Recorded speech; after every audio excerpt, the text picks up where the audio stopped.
Welcome to Trifecta Collective, Finding the Root with Megan and Shannon, the podcast, where we dive deep into all things health and wellness to help you find health and healing inside and out for now and forever. Hello and welcome to Trifecta Collective, Finding the Root with Megan and Shannon. I am Megan Abbott, owner and founder of the holistic health practice Trifecta Collective, and this is my co-host Shannon Callery, who is the head practitioner of our practice. And welcome. Yeah, thank you. So excited to be back. And I feel like we've had a couple on and off like weeks with things and whatnot, but we're back and we're rolling, and I'm super excited for today's topic too. Yes, me too. Yeah, we've been recording has been a little hit or miss. I would say, with just a whole range of things. The weather. Fortunately, we've been able to keep up and we've still had episodes come out every week. And yeah, today's going to be a more conversational type topic. We're going to definitely share some personal stuff on this and yeah, kind of how we do this in our practice, because we do quite a bit of energy work in our practice here. So yeah, today's topic is energy healing, and we are using the term energy healing on purpose here. And you might be familiar with Reiki, if you've ever kind of dabbled in or looked into energy healing. Reiki is probably the most common and most well-known form of energy healing. So yeah, so just kind of a brief overview. If this is brand new to you and you're like, I have no idea what energy healing is, why is it beneficial? Why is it useful? Be sure to stay tuned, but I'm going to give you a little overview here first. And this is an analogy. I can't remember if I came up with this or I heard it from somewhere, but energy healing and lump topic here. We will dive into more specifics later, but energy healing basically is designed to help remove blockages, physical, energetic, emotional blockages in the body to help restore better flow so the body can heal. I like to compare it to acupuncture, because acupuncture largely follows similar principles. Now, I'm not trained in acupuncture. I have gotten quite a bit of acupuncture in my life, and I'm a huge fan. But it feels kind of similar, different mechanisms to do it. However, feels largely the same. Of really, it's helping just the energy flow, the body be in a more just a better state to be able to heal. And we really operate under the ideology that the body is designed to heal itself given the right conditions. And energy healing can be a valuable tool to help with that, because it does help move, shift, open a lot of these blockages here, depending on who you are. And yeah, help restore better balance in the body so it is in a more optimal place to be able to heal itself. And yeah, a lot of nuances in there, but I think that's a pretty good overview to start. Yeah, and if you've ever had acupuncture before, to kind of help tie the two together a little bit, we all have like different, in Chinese medicine, we have different meridians in our body. And when we have a blockage in one of those meridians or it's out of balance, that in turn, that can make us feel like mentally and emotionally out of balance. There can be some physical symptoms from that.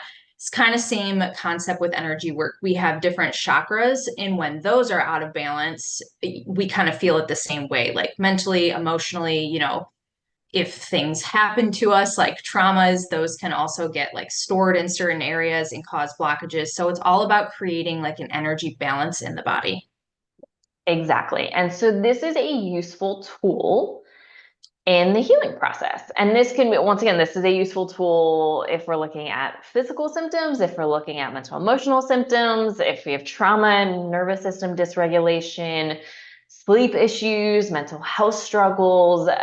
This can really be beneficial for a lot of people. And so we're going to dive a little bit deeper. We're going to start by just sharing a little bit more about our personal stories with this. I am a Reiki level 1 and 2 certified practitioner, and I'll get into some other stuff with here too, and some of my thoughts and feelings on Reiki in particular. And yeah, so I'm gonna let Shannon go first and share kind of how she first got into some of this. Yeah. So when I was younger, I think the biggest like thing that I struggled with was constipation. That was like always at the forefront for me. And I'm talking like not going for 6 or 7 days in a row, which if you're listening and you've experienced that, it's super uncomfortable. You know how it is.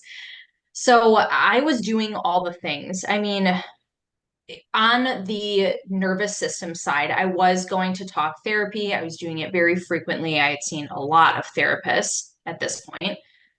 And I'm talking like high school. That's kind of like where this begins for me. So seeing lots of therapists, ventured into diet, supplements, kind of already did all the things that Western medicine could do for me at that point. And I still wasn't seeing the shifts that I needed. So I actually started with a what's called visceral manipulation, which technically isn't energy work. However, the woman that I saw was, I think she was a Reiki practitioner. So there was like some energy stuff being infused in with that. And I don't know like the best way to describe visceral manipulation. It's like a hands-on touch to the body that helps adjust and move like specific organs. I don't know if you have a better explanation of that, Megan, but that's like the best way I can describe it. And for me, it was really helping with my constipation. It was like every time I went and had a session done, I would go to the bathroom after and go the next day. But when I didn't have it, I really just wasn't going. It was the only thing that was working for me. And it was very expensive. I was young. I couldn't really afford it. So I kind of just like kept searching around for other things. And the next thing that I tried was craniosacral therapy, which again is all about like hands-on touch to the body, kind of moving, it has to do with like moving the spinal fluid and fascia tissue and whatnot. However, the woman that I saw was also an energy healer, trained in Reiki and whatnot. So I was getting like these two things at the same time.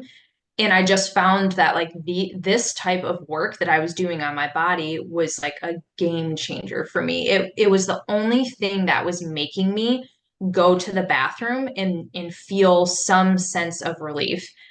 I laugh looking back on it, like, 12, 15 years later. What needed to happen was so apparent in the fact of I needed to work on my nervous system and regulating it and being in a calm state in order to go to the bathroom. But for some reason at that time, I just couldn't see it. So I kind of just like kept venturing into these things. And eventually I came along. I did have like one or two regular Reiki sessions, but they didn't give me that like huge shift that I was hoping for. They were really great. Good things came from them as far as like feeling more in my body and getting connected with myself, but it still wasn't like getting me where I needed to be.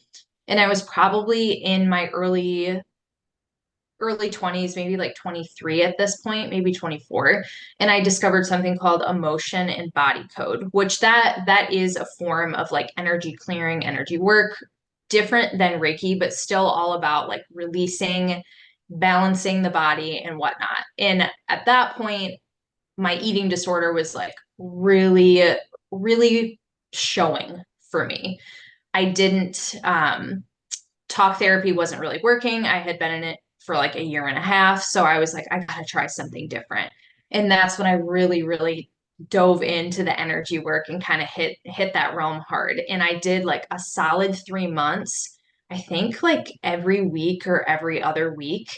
I was fortunate enough to have a really good friend who is trained in this and we worked together. So it was really easy for us to like meet up and she was giving me sessions and that really opened my eyes to the power of energy work because it just, I mean, it was like life changing for my eating disorder. It was the one thing, and I did put in a lot of work on my own, but this was the one thing where I like woke up one day and I just felt different. I was like, oh my God, I just realized I haven't binge ate or like restricted myself from food for like 2 weeks now. And that was like not a common thing. So that was a really big shift for me and one of the biggest things that got me into energy work. And then the next big shift that came in my life was actually working with you, Megan, and then kind of experiencing like this different level of energy healing and like this different type of energy healing. And then from there, I mean, I really dove in with like the adding in the microdosing to get like a deeper experience and really starting to unblock some of those bigger just like traumas and emotional blocks that I was never able to get to. So, I mean, energy work has had a massive impact on my life. Like, I'm always like, when someone's stuck, especially with talk therapy, I'm like, go look at energy work. Like, you need to try this. This might move the needle for you. And it's also just like a little bit, I will say it's faster, it's a faster pace of healing, but that also means that the healing is more intense. So I think that's important to add too. But yeah, that's kind of my story about how I got into it and, you know, why it's so important to me. And I love being a part of something that is involved in like the energy work and the nervous system stuff. Yeah, thank you for sharing. And yeah, really, really powerful story and really powerful experiences. And, if you are, we have mentioned the emotion code and body code before in our nervous system regulation podcast. There are books on those, and there's a lot of information out there. So we'll put links to the books in the show notes, and you can check those out too. And these are things that you can do on yourself, and they walk you through in those books how to do that.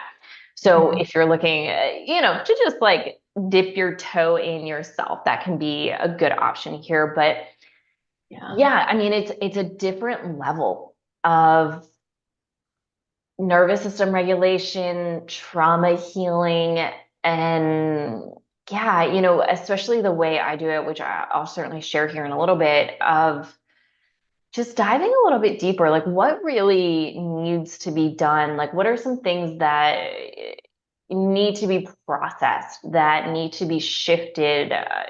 And sometimes, that's during a session. Also, sometimes that's just an invitation for you after the session of, hey, what needs to be shifted here? Let's look at this.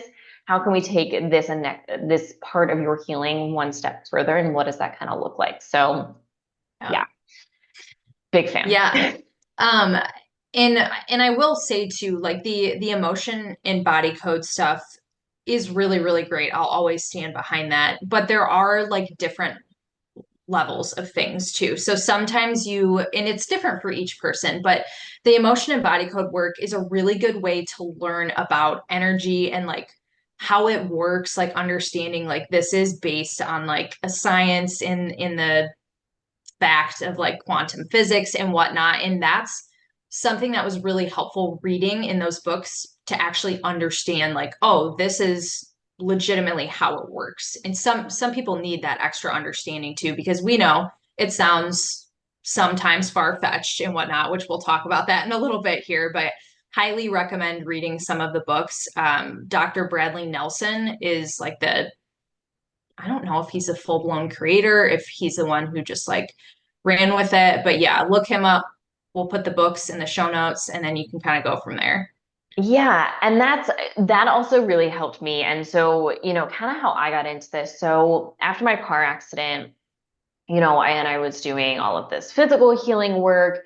I read a book called I think now I'm second guessing myself about the name of the book. I'm pretty sure it's called The Autoimmune Solution by Dr. Amy Myers. And one of the things that she talks about in there, assuming this is the correct book, was, I'm pretty sure it is, was the fact that trauma plays a big role in autoimmunity. And this is when, shortly after I got diagnosed with Hashimoto's, and I was looking at, was in my late 20s and not accepting of the fact that I had Hashimoto's and didn't want to take medication, and was like, all right, well, what are my other options here? And I had already started in the functional medicine space and wasn't seeing a ton of shifts, but was still like really going hard down that route before I had really started into a lot of my work. And when I read the fact that, hey, trauma plays a really big role, and she had, the ACEs test in there, which is the Adverse Childhood Experiences test, and she made a connection of if you score, I think it was a 6 or higher, the likelihood of you developing an autoimmune condition goes up by like 80%. And I had scored a 6 or a 7, and I I was like, cool. Well, apparently I need to look into this because the fact that I scored so high and made this connection, I was like, all right, well, clearly this is playing a role. Need to take a deeper look here. And I had also been to talk therapy. I had gone to talk therapy for 10 years and never really made a lot of progress.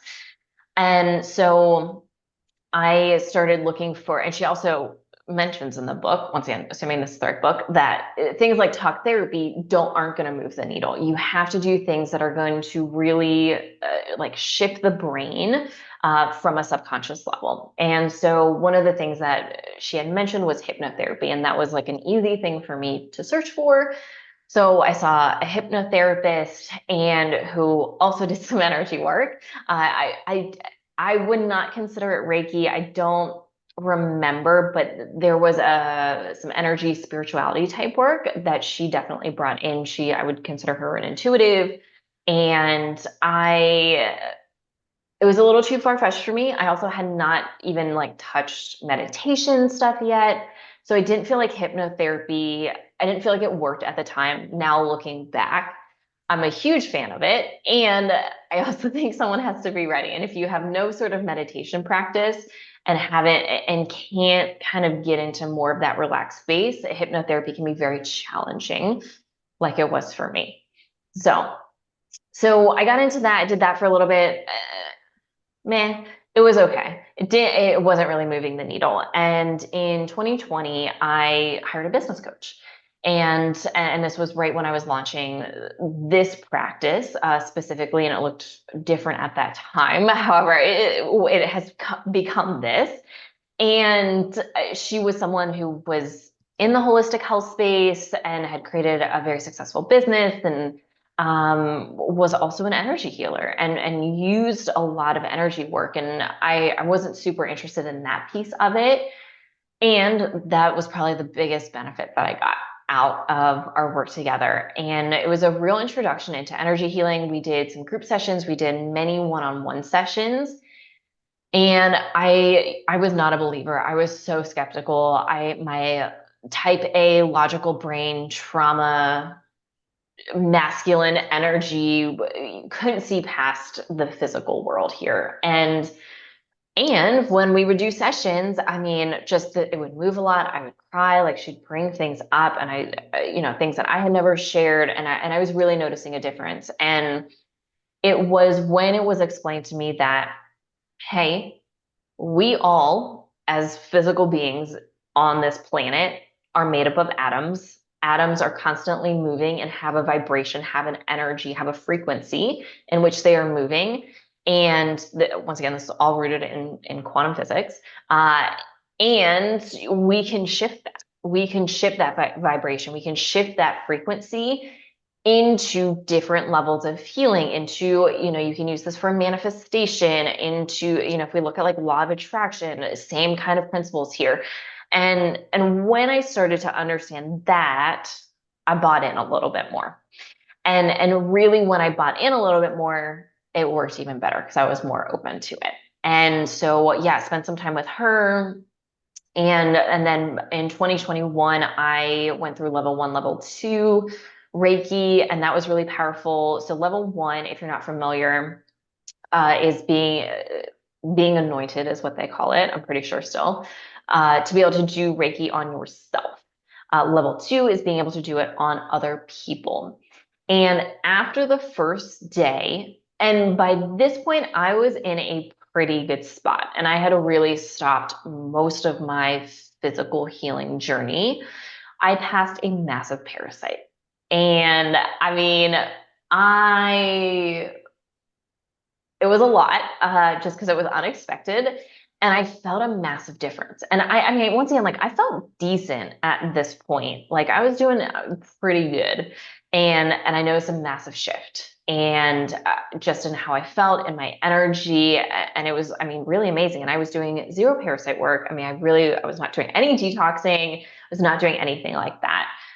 And so went through level 1, level 2, and started, practicing for free on a handful of people before I started using it in a paid setting, and just found it to be a really valuable tool. And even right off the bat, they kind of teach you how to do it. And it's mostly the person that I had my training with was someone who did it mostly in person. And that was not was what I was going to really be doing. I think I've only done maybe two or three in-person sessions. I've not used it a lot in person, which also people who only do it in person, this blows them away. The fact that I've almost never done in-person sessions. It's almost all Wow. virtually. Yeah. And That's so, nuts. yeah, I'm gonna share a little bit later on how I do my sessions, but yeah, how I do my sessions is very different than anything I was ever taught, and this is what just kind of came naturally to me. And you know, I had already started opening up some intuitive gifts at this point, and this really accelerated that kind of opening, getting into plant medicine space further accelerated that opening, and I and I don't know the best way to say this. So I can say I was gifted a couple other energies, and these did happen during journeys, and then the implementation and education around how to use these came after the journey. So yes, I'm a Reiki practitioner. I'm level 2. There are Reiki masters. There's also different types of Reiki. I'm a Holy Fire level 2 is kind of the school that I came from. There are other schools out there as well. And it's all just a little bit different, but similar principles. There are symbols that are used in Reiki, and the symbols are different. We do not share those symbols outside of people who go through that training. And yeah, so for me, once I started being gifted these other energies are just like really magical. They're really light. They're very, one is very grounding. The other one's very like feminine, and it's a sacral type of energy versus a root type energy, which is the other one. And yeah, they're really beautiful. For me, they feel more powerful, and I am more in alignment with those. So yes, I do use Reiki in my energy healing sessions. However, I also use other energies, and these other energies for me are more in alignment, more powerful, open up and shift more. And Shannon has been very generous in being a guinea pig for for once I feel comfortable using these energies on myself to be a practice subject essentially, and being able to use these on other people, because it is I take it very seriously in what gifts I have and what gifts I open up during sessions, and who I open up these gifts for, the strength of the energy, because all of that's really important to me. So I'm very mindful of how I use the tools I have available, and the gifts that I've been given. And I think that's really important. And if you are working with someone who is not aware of that or does not take that very seriously, I would just ask some more questions, just to make sure you're safe, in a very safe container, which is the biggest thing. So yeah, that's kind of how I got into energy healing. And now it's probably my favorite thing to do, that I do in the entire practice, just because it unlocks a lot of things. We open up a lot of things, and we see some really big shifts in these sessions, after these sessions. And it's really interesting to see the progression too as people go along, and we're doing more sessions, how much deeper we can go, how much more we can tap into.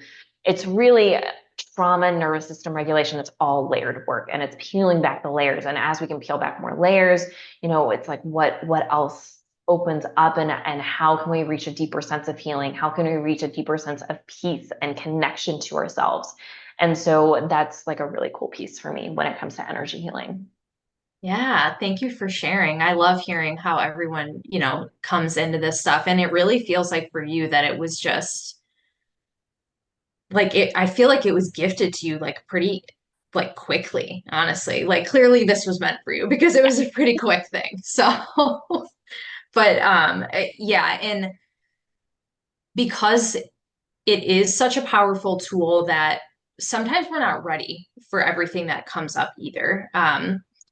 when I did craniosacral therapy for the first time, I think I had like 3 sessions with this woman, and I can't remember her name, but she was so, so great. She actually gifted me a stone that I have, that I still use to this day. And during that third session that we had, and this was probably like 7 or 8 years ago, some stuff came up that it was around like father wound stuff, father figure, and I just wasn't ready for it. I didn't know what to do with it, and I ended up stopping. I didn't go back and see her just because it was too much for me. Like my body was just not ready to enter all of that yet. So I do think it's important to be mindful of like what comes up for you, really like sitting with it. It might feel really scary. Usually, if it does, that means that it's something that you want to lean into more. But again, like we're not always ready to do that. And another big thing is setting intentions before you have energy work done around, like, what's your goal here? What are you looking to get from this? I feel like that's a huge part of this too. Yeah, for sure. And just diving into like what my sessions kind of look like. And once again, everyone does energy healing differently. So find a way if you are interested in this, find someone that resonates with you. And that's, everyone's a little bit different. We're a little bit different. Their own energy is a little bit different. And I don't think there's a right or wrong way, although we will talk about some precautions and some of the ways that people can veer off a little bit that we have seen and experienced. But at the opening of my sessions, the first thing we talk about is intention. And I think for me, because I was doing energy healing before I got into psychedelics, and psychedelics, obviously, intention is so important. I was already in this boat of intention setting. This is like a guiding point. It's so important to just have something that what is the goal here? What are we trying to get out of this? And this can look different for everyone. Sometime when people come into sessions with me, they, oh, my gut, my stomach, more physical type symptoms, joint pain, chronic pain, headaches. Sometimes it's more mental, emotional, anxiety, brain loops, just being like trapped in your head. Sometimes, we're actually feeling some of the emotional things. I'm having a lot of sadness come up. I'm having a lot of anger, a lot of rage, frustration come up, and I'm struggling to process this. And then there are also other people where we're just kind of open and we set the intention of, hey, I'm open to whatever is the highest good for my healing at this time. And that is also a great intention. It doesn't have to Yes. be so specific, but just having some intention going into it is super, super important. So, and I guess we should backtrack here for a moment because as I'm like going through this, I'm like, we didn't talk about this yet. So because I don't do sessions in person, I do them virtually, and energy healing works just as well virtually as it does in person. Here's the reason why. So energy doesn't know space or time. If we look, once again, if we go back to the science world here of quantum physics, not that I am a pro at science because it has been since high school since I took a science class, although the blood chemistry course brought up a lot for me. And so if we go to quantum physics, time works differently. Time and space works differently. And if you are smart enough to understand quantum physics, like super great for you. I don't. I like can mildly comprehend this piece, and that's like as deep as I can get. Just my brain can only handle that. But yeah, so energy doesn't know time or space. And so we can send energy across the world to a person right next to us, to the past, to a future event, a future person, future situation. I can send it to Shannon. I can send it to someone in Australia. Like it doesn't super matter where we are physically in this physical world because we can send energy to other people. And I'll tell you, like people who are more in tune often will feel things during our sessions, even though I'm not physically there. Not everyone does. A lot of people do. Sometimes people do. So, Shannon can probably, I can attest to that. yeah. Yeah. Yep, I can feel it. Yeah. So yeah, it doesn't know time or space. So you can do it virtually. I do prefer to be on Zoom. Once again, there are, some ethical implications here that, we don't send energy just to anyone or anything. We want permission. We want to make Mhm. sure it is of the highest good for me, the language that I use is the highest light, love, truth, and compassion. Sometimes that compassion is healing. So, sometimes I add the healing in there. It kind of depends on what I'm doing and what feels right in that moment. But highest light, love, and truth is always in there. Just as hey, like this is not something to really play around with because as we'll get into, yes, you can go dark with this stuff. So highest light and love. So we're setting intentions. We're on Zoom. We're setting intentions. And then for me, I like to, just because people are really busy and have a lot going on, I think doing a little bit of a grounding meditation to kind of get into the space is really valuable. So that is something that I incorporate for all of my sessions. Sometimes that's like 2 or 3 minutes, sometimes that's closer to 10 minutes. It kind of depends on what kind of session we're doing, who I'm doing it with. For Shannon, we often, block out an hour and a half at least for our sessions, and we'll usually do it close to a 10-minute meditation. But it largely depends. It just depends. It also depends on what comes through for me in that moment. I do not pre-plan any of my meditations. I have a list of binaural beats that I have on YouTube, and when I connect with someone or I'm doing it in a group setting, that's when I decide, and it's not really my decision. It's whatever comes through and feels the most in alignment for that session. That's what I choose. And then we use that to go through a little bit of a grounding meditation. And then I go off screen to do the energy work and behind the scenes look here. So what I'm actually doing is, I set aside space and I have a very particular way that I like to open and hold space that feels good for me and that has shifted over time. There have been additions and subtractions, but essentially I do wear a protection belt. I had to learn the hard way of taking on other people's energy and not having enough protection for myself. So I use a tool called a protection belt, often used in the medicine space for all of the sessions. I have a variety of crystals and I always light a candle. I have a handful. I'm just like looking at all my stuff. Like, what do I use? So yeah, crystals and I have some clearing stuff is sage, Palo Santo, sweetgrass, a variety of sages. And I'll often have a couple different decks of oracle cards, which we'll get into.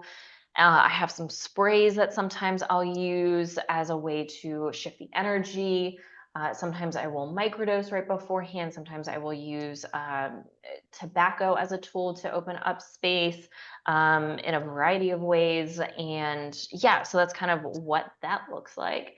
And yeah, I work in the chakras largely. I open space for guides, beings, angels, spirits that would like to come through. I'm not super tied to specific titles. You could call me a medium.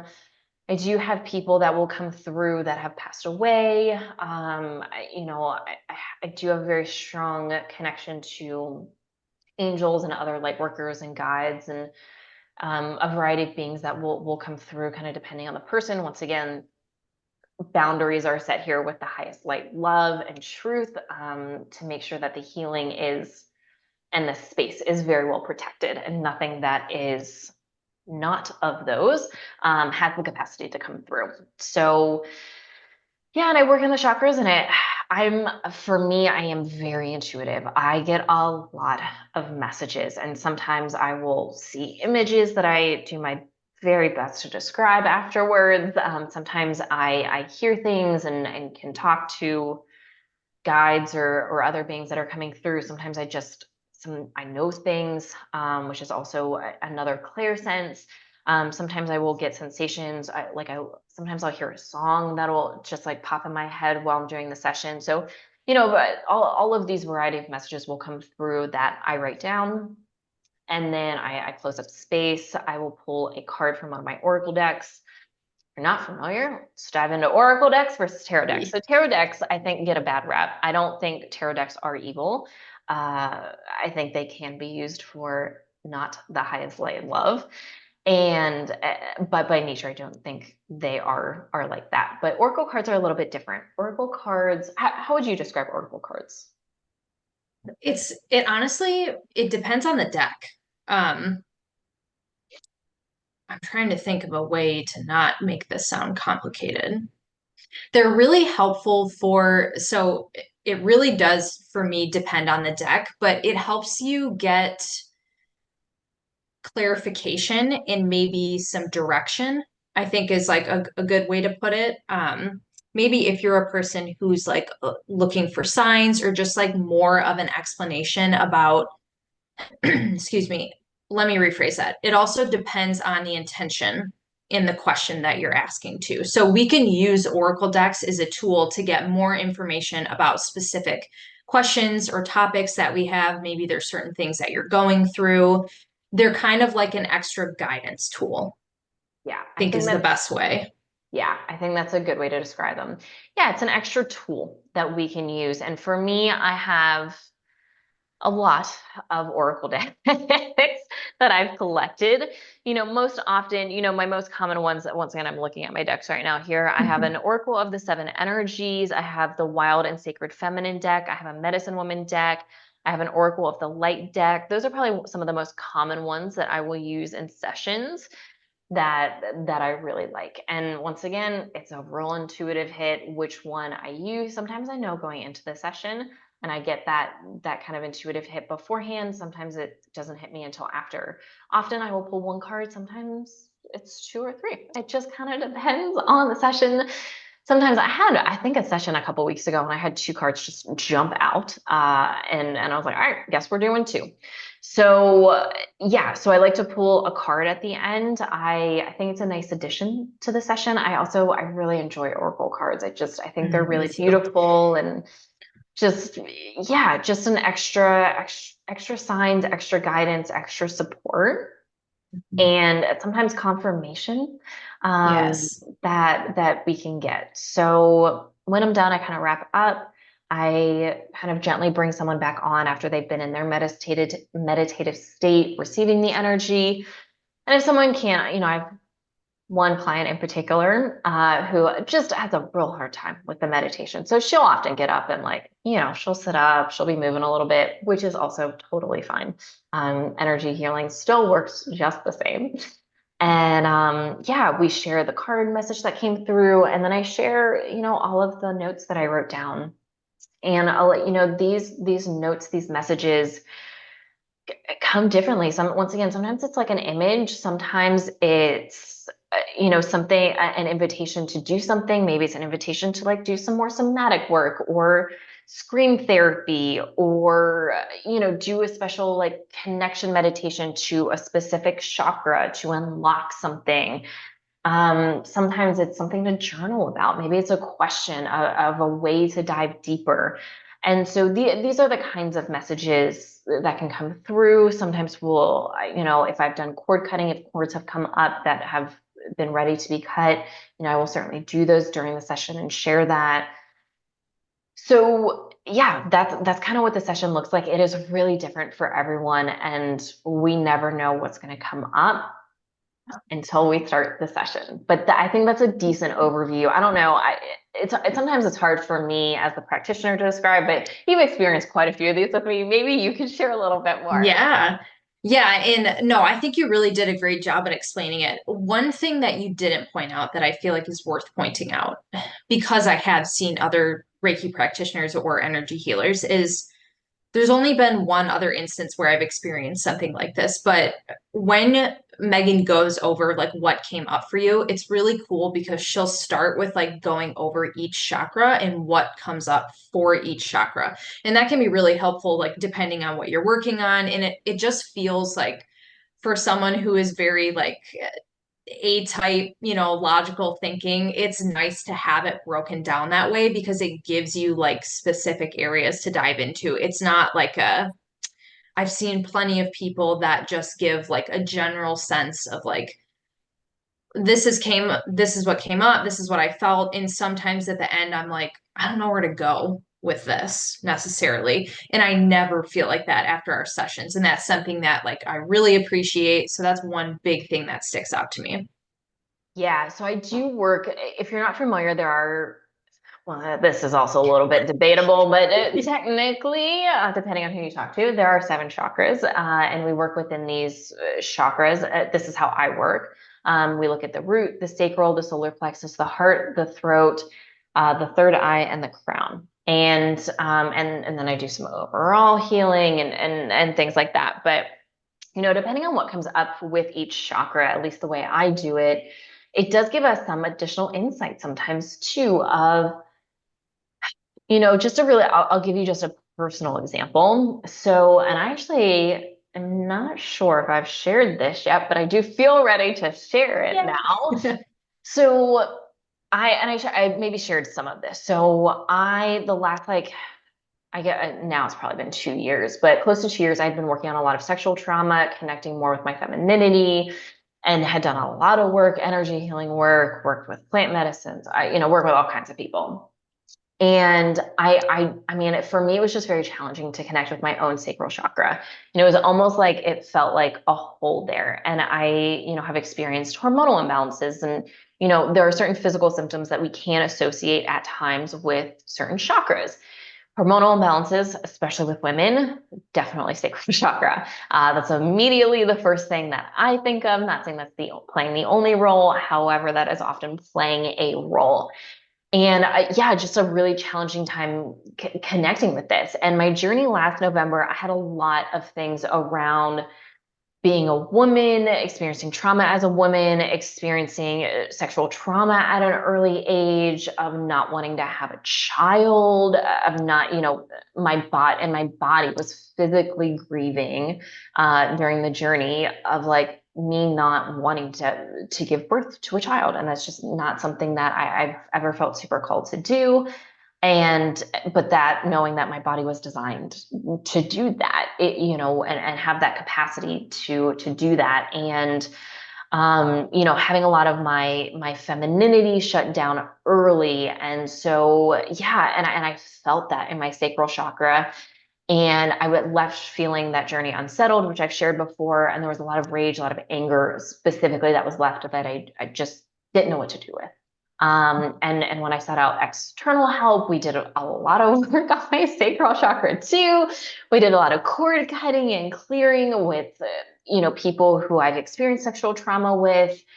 And still it was very challenging. I mean, doing some like very traditional shamanic type practices around this. And it wasn't until I went to Colombia during the Wachuma ceremony, and Wachuma is a cactus, that all of a sudden it was like all of this work that I had been doing, like all of it was cleared out. And I had this like massive sacral opening and just was so connected with that sacral chakra all of a sudden. And yeah, I mean, it was like a huge, huge opening, and just it felt so different. And I was able to tap into different energies and tap into different things. And yeah, just I mean, really intense and crazy and amazing and cool. And yeah, I mean, Yeah. just like really incredible. Yeah, it's also crazy how we can like this is so different for everyone because not everyone feels called to like go do like um ayahuasca and like in all the kind of like the deeper opening things and whatnot. But or just the fact that like it took you said like 2 years, like roughly. I mean, I'm sure it was longer than that, but like just how we can go through these different experiences and then if you keep listening intuitively to what you're being called to do, which is the whole point of why we talk about like getting comfortable with yourself and getting intuitive and whatnot is because you're going to be called to like follow this path and these footsteps that'll lead you to these different places to heal different things and whatnot. So it's like finally all of that time you spent working on that led you to that one thing. and then you got the release that you were hoping for from it, which that it's also crazy because I haven't shared a lot about this either, but I also have some like sexual trauma stuff that has been really coming up since January of 2024. And so, it's nice to hear someone who's come to like an end of it of some sort and finally got to the other side and what that feels like and whatnot. And yeah, it's just crazy how everyone's journey is so different with this type of work. Yeah, it really is. And once again, just being able to listen to my intuition and being able to use tools and resources and different forms of energy healing have played such a big role here. And yeah, for some people, I do think to just, to share this, like sometimes one session, like does a pretty good job. And it largely depends on how deep we want to go too, and how much trauma we have, how dysregulated we are, all these kinds of things play a big role here. And so it's a matter of, yeah, sometimes one session does a decent job. Just like, if we think about psychedelics, like sometimes all we need is that one journey and we are all set forever or for a long period of time. And for many of us who have a lot of trauma, who have been chronically sick or are chronically sick, yeah, one session's not going to cut it. One session, yeah, you're going to see benefits after one session. And it's going to lead you to want to go a little bit deeper, or an invitation to, maybe that's probably a better phrase, an invitation to go a little bit deeper. For me, I know, just on the practitioner side of things that, when I do an energy healing session with someone for the first time, a lot of times there are limitations, and I am only allowed to go so deep. And sometimes even things will come through, and I get the messages, hey, do not share this. They are not ready. In which case, obviously, I do not share those things. I do keep notes for myself, so that I have those. And sometimes, a lot of times, they'll come back up. But it's really, once again, it's kind of like this layering process of, as someone's ready to go deeper, we're able to go deeper and we're able to peel back more of those layers as someone's ready. Now, on the other hand, I also did a session with someone pretty recently, my first session with this person. However, they've done a lot of work already. And what was able to come through during the session was what I would consider on a much deeper level than I would usually experience with someone's first session, because they've already done a lot of work, and they were able to handle it and open, and they were capable of processing and had tools and resources and coaches and other people in their space to be able to process. And I think this is another valuable thing to talk about, where, for a lot of the energy healing work I've done, and it sounds like for a lot of that you've done, Shannon, it's not just, here's an energy session, go have fun. Like, run free. And once again, it kind of reminds me of the psychedelic space of, you can have this experience and that's good and fun. And what do you do after the fact? Like, what does your integration and implementation look like? And that's where a lot of the real work happens. And that's where we're able to shift habits, able to focus on new things that are going to resonate with us, that are going to help us heal, that are going to help us implement eating habits, mindfulness habits, doing different, going outside and grounding, doing all these different things that resonate with us and are going to allow us to heal on deeper levels. Yeah, and that, just as we've talked about in previous episodes with like psychedelics and stuff, that integration piece is also really important for energy work. And that can look like so many different things. Like some of the things you were just talking about, seeing a talk therapist can be helpful to help like integrate whatever comes up for you. I mean, there's a lot of people out there, including myself, where when I do either some type of energy work, if it's mixed with psychedelics or not, sometimes things don't come up until like 3 or 4 days later. And you kind of like, it's not like you're sitting there waiting for it to happen. Like something just happens and you're like, oh, okay, this is probably what this meant. And then at that point, you need some extra time to like process it or work through it. So just making sure you have either like a team of people to do that with, or some tools that you can do yourself, like journaling, meditation. It looks so different for each person, but that's such a big piece to this too. Yeah, exactly. So, so important, so valuable. And sometimes during the session, at least with my sessions, some of that will come up. Be like, hey, you're not grounded at all. Maybe spend some time, a few minutes outside in your bare feet, go hug a tree, like do something outside or with nature, with the earth, connect to the earth to be able to ground yourself a little bit more. And Mhm. that can be an actionable step as well. Yeah. So, and once again, there are a lot of practitioners who work in that way. There are a lot of practitioners who don't work in that way. If you are looking for some actionable steps, make sure you ask some questions on who you're working with. If they share a lot of that, and how do they share? I've had practitioners who share nothing, and I get frustrated as a practitioner. I want to know what came up. I know some things came up for you because I know things came up for me, and I want to know what came up. So yeah, so yeah, just ask some questions, interview a few different types of people, and that's a really great way for any sort of practitioner or coach that you want to work with. Interview a few, ask some questions. If it's the right person, they will not be offended. You got to find the right fit for you in all aspects. So yeah, super important, super valuable. Yeah.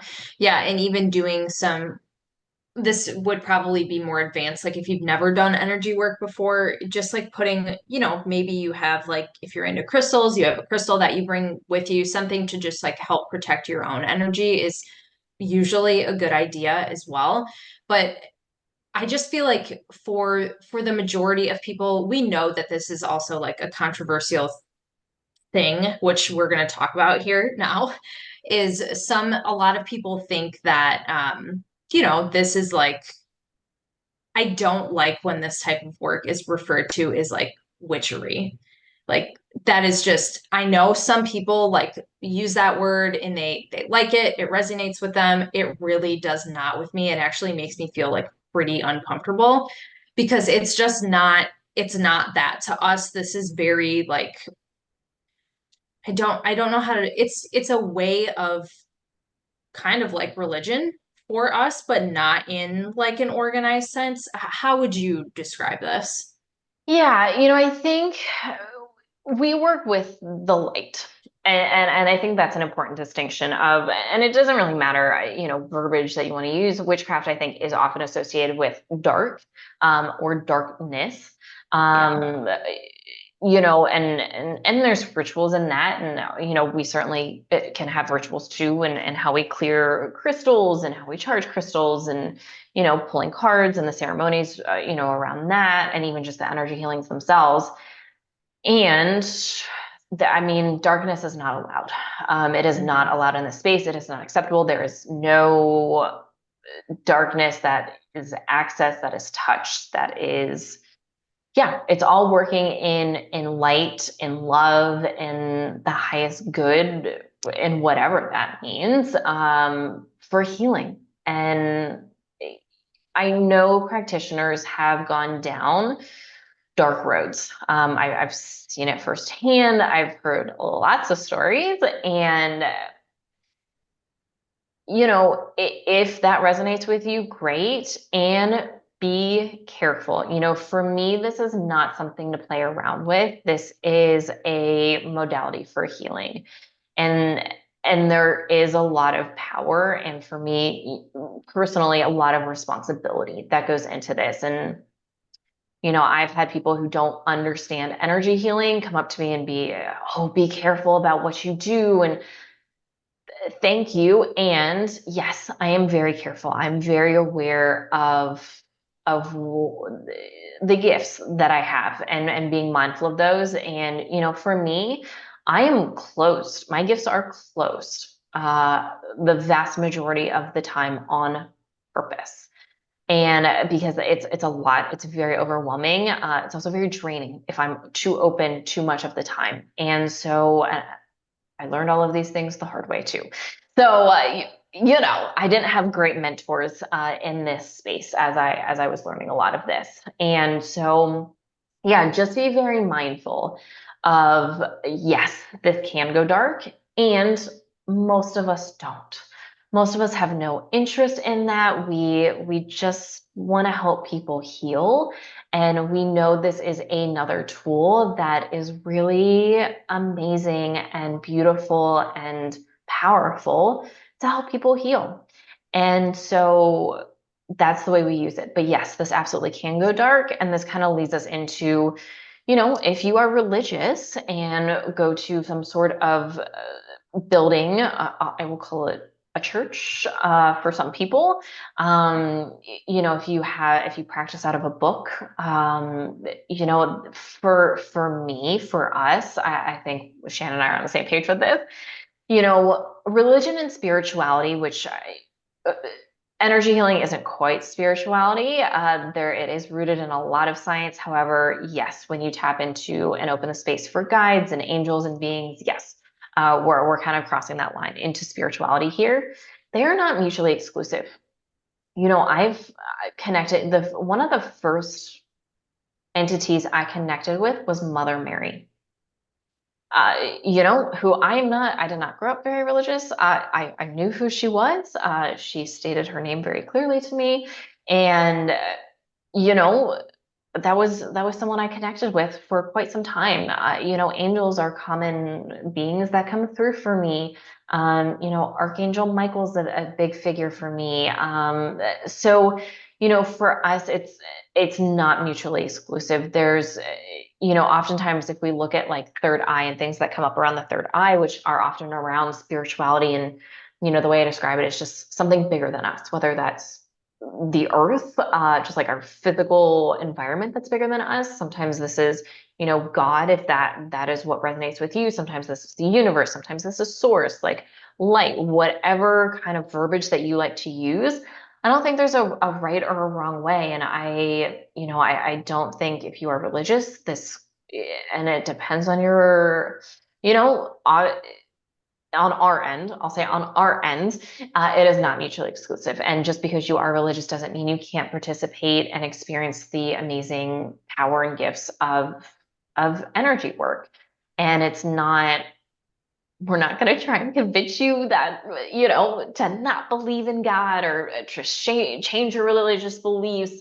Oftentimes, I've had this happen on many occasions, an invitation to reconnect with your beliefs, with whatever those are, and to tap into those again. And, if there's been some hurt or, something that has separation that has happened, an invitation to reconnect with that. And where did that come from? Can we heal some of those wounds? Because there is a lot of power in believing something bigger than us. Once again, like whether that's just like the physical world bigger than us or something, God, the universe, source, energy, whatever language you want to use. Some type of higher power, which most people, no matter what religion you are, everyone believes that there's something bigger, there's some higher power. Like that is a consistent thought across the board. It just doesn't look the same for everyone. And I will say too, like I've had working with different people and maybe, after having a session with you or having some other type of energy work done, I've had people come to me and say like, I grew up really religious. I'm feeling like really called to like go back to praying every day. Or I walked by a church the other day and I felt like really called to go in and go back to church. It looks so different for everyone. And that's the whole point of this. Like, it's all about figuring out what's the best thing for your highest self in you as a person. Like, what's going to guide you? No one's trying to.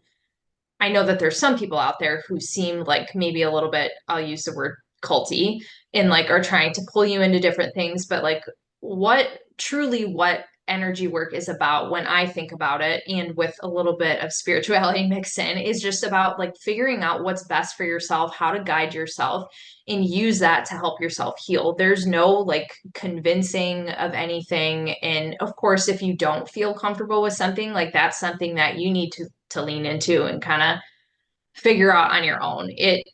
I do think that I did grow up religious. I grew up Catholic. And of course, like anything energy work was like demonic pretty much. Like, nope, don't do that. You're crossing into something that you don't want to.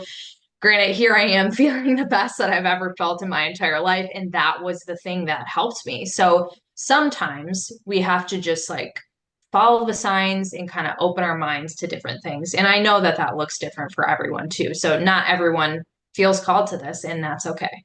Yeah, exactly. And if you also don't believe in anything, that is also okay. You Yeah. know? So once again, like there's no right or wrong. There's no trying to put certain beliefs on you. I don't share my beliefs, with other people, and my beliefs have certainly shifted. And if you go do ayahuasca, I bet your beliefs will change as well. You know, so yeah, and that's okay too. So yeah, there's no trying to push anything onto anyone. The other thing I also tell people, and I usually say this on the first session, and it's implied moving forward, and that anything that I share, the card pull, if anything does not resonate, that's fine. If it does, that's also fine. If I give you an interpretation based on what I experienced during the session, especially like depending on what chakra it came through, if that meaning or my interpretation resonates, great. If it doesn't, also great. That's okay too. So once again, it really is like this is about taking the pieces that resonate with you and feel good for you. And sometimes these things come back around years later. I remember during one of my early sessions, there was some past life stuff that came up. And once again, that's like a whole Mhm. other thing here that Yeah. I don't do a lot with, have some familiarity with, and have experienced a little bit. But she brought up something about a past life, and she's like, "Cool, whatever." And it actually came up in one of my journeys, and I mean, just like really, really crazy. And I was like, "Okay, I remember this from years ago when this was brought up." So, yeah, it doesn't all have to make sense. And once again, this is about we believe that in the session, what is ready to come up will come up. If it's not ready, it will not come up. And if it doesn't resonate, if you decide you are not ready, that is okay too. Yeah. Yeah. Bottom line for us, a little bit different for Megan, just because she was like chosen. She has these gifts. Of course, she's going to want to use them. It's part of why she's here. But this is another tool to use when you're feeling stuck and when you've tried a whole bunch of things. This is just another tool to use that can be really helpful. Yeah. And I will say, if you want to start to develop these gifts, I do think there is some natural ability when it comes to some of these gifts. And yeah, there's a lot of things you can do to develop these gifts. It took me, like, for me, like hearing things, that was like the first thing that came to me. And I used to have to be in a bath to be able to like hear anything and connect. And then it turned into kind of an intuitive knowing that things would just like start to come up for me. And then seeing took a while, and it's still a little hit or miss. I've been told some reasons why, which I'm not going to share. They're a little personal here. But the seeing is a hit or miss. It comes and goes a little bit. I've also had, tasting certain things, smelling certain things. There's some very specific scents that I will smell sometimes. Sage is one of them that when I need clearing, I will start to smell sage, and there is no sage going on anywhere near me, and I can smell it when I need to connect with someone. There's a couple of people in my life that are close to me that for me, have a very particular smell. It's not good or bad. Like it's not like a body odor smell. It's just like Yeah. whatever. I don't know. They have a smell. Yeah, kind of like how every house has a smell. Yeah, Like, exactly, yeah. exactly. And then I can smell, that smell starts to come up for me. And that's, that's newer for me. And that's something that, I could choose to develop and don't. It just kind of happens occasionally. The seeing one is something I do actively, pretty actively work on, because I do enjoy that. And that's also, a reason why it's not always there. So, and I've been told that many times, forcefully sometimes. So yeah, just because once again, there is, I think, some innate ability for many people, and just because you don't have an innate gift doesn't mean you can't develop them. A lot of these things are skill and practice. I spent a lot of time, especially in the bathtub, because I really resonate with the water, and that would really just give me the right environment to be able to connect. So yeah, if you're interested in this, there's a lot of tools and resources. I do think Reiki is a great opportunity, a place to get started as well. Make sure to work with a practitioner that resonates with you. And it's pretty readily available, especially level one, level two. There are mastery levels, and once again, there's a few different types of Reiki. And then, yeah, there's a lot of people who talk about opening up your gifts. I'm not really a spiritual type coach when it comes to that and specifics on how to do that. Although, if you want some tips and tricks, I've certainly tried a lot of things, and I can probably give you some if that's of interest to you. And then we, certainly with our clients who are in programs with us, we do energy work and give that option. We also do offer, one or two, one-off kind of sessions that are either 45 minutes or more intensive sessions that are about an hour and 15 minutes. If you're interested in that, you can book a free consult first to figure out which might be the best option for you. Or we'll put some links below as well to my schedule to be able to look into those too. So yeah, those are available. And, once again, interview a few people if you are interested in this and don't kind of feel pulled to one person in particular. And yeah, just it's a great tool. Yeah.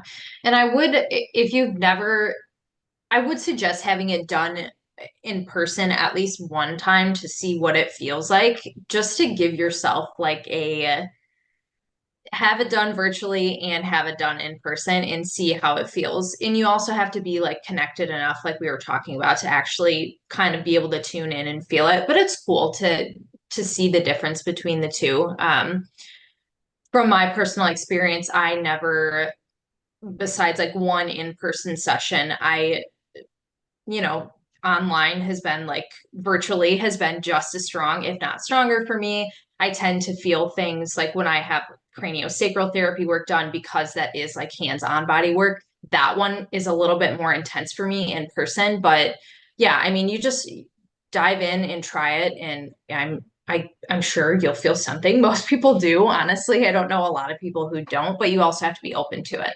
Yeah. Yeah. And I would say most people generally, there's a general sense of relaxation kind of Yes. afterwards is the biggest thing. I'll also give you a recommendation for afterwards. Drink lots of water, stay very hydrated, kind of like a massage. Like there's a lot of things, whether you consciously or unconsciously know this, there's a lot of things that were moved and shifted. So drink a lot of water. Try and give yourself some extra rest. Like if you can go to bed early, maybe take a nap or just rest a little bit more, especially that day, but even a couple of days following as well, especially if there was a lot that came up for you. Some people do cry, some people do get, a variety of emotions can come up. Some people don't. Some people just feel super great and relaxed and happy. And that's also great. Yeah, and journaling on it too. Like if you're someone who plans to do it consistently, journaling is super helpful because you can keep track of what came up for you and like what changes are happening down the line as well. Yeah, it's super interesting, especially if you are going to have several sessions done. The journaling is really interesting because I actually don't, when I have, like I have monthly sessions with a handful of people, and I don't look back at my notes beforehand on purpose. And when we're going through what came up during the session, I'll ask them, hey, didn't something like this come up last session? Or like, weren't we here last session and this shifted? And yeah, it's just really interesting to see some of the progress and different things, and sometimes how things just are reoccurring if we choose not to address them. Yep, you can see those patterns start to come up. I mean, that's really one of the most useful things from journaling is like seeing your patterns and what keeps presenting itself. Right there, you get great insight to what needs to be addressed. So, huge fan of journaling. Yes, yeah, such a powerful tool. Actually, I have my journal like literally right next to me right now. Nice. And keeping them too. Like, I mean, Megan and I have been doing this for a while now. I've kept all of my journals. I probably have at least 7 journals that are just full with like all of the different things that came up for me from where I started to where I am now. And it's sometimes I'll do this when I'm getting ready to set intentions for like the year when it's the new year. I'll look back on all my old ones just to see like how far I've come and the things that have manifested for me and whatnot. That's also really fun too. Yeah, for sure. And for me, one of the big things I do for the year and then for every single month is I do a card pull and I do a spread. I'll write them down and to reflect back at the end of the month, end of the year. It is really, really interesting. Yeah, just to see and if especially for me, like if cards are repeated, Yeah. probably a sign that I need to do a little bit more, spend a little bit more time on some things that I'm not spending the time with. Yeah, and that's another cool thing about Oracle cards too, just to add to that, is it's kind of like if you've ever heard the saying, ask and you shall receive. That I feel like that's a good reference for Oracle cards. Like ask your question and you're gonna get some information on where you need to, whether that's for the year, for the week, for the day, like it doesn't matter. You can use them in any sense like that. Yeah, yeah, for sure. So cool. Well, yeah, that is energy healing, and hope you learned something. And if you're interested in this, our recommendation would be go for it, interview a few people. But it's a really amazing and powerful tool for healing. So yeah, super great. And yeah, thank you so much for joining us. As always, like, follow, subscribe. If it resonates, 5-star reviews mean a lot to us, especially because we're still very new. And so yeah, if that resonates, that would be amazing. We really appreciate it. And be sure to join us next week for our next episode. Yeah, thanks everyone. See you next time.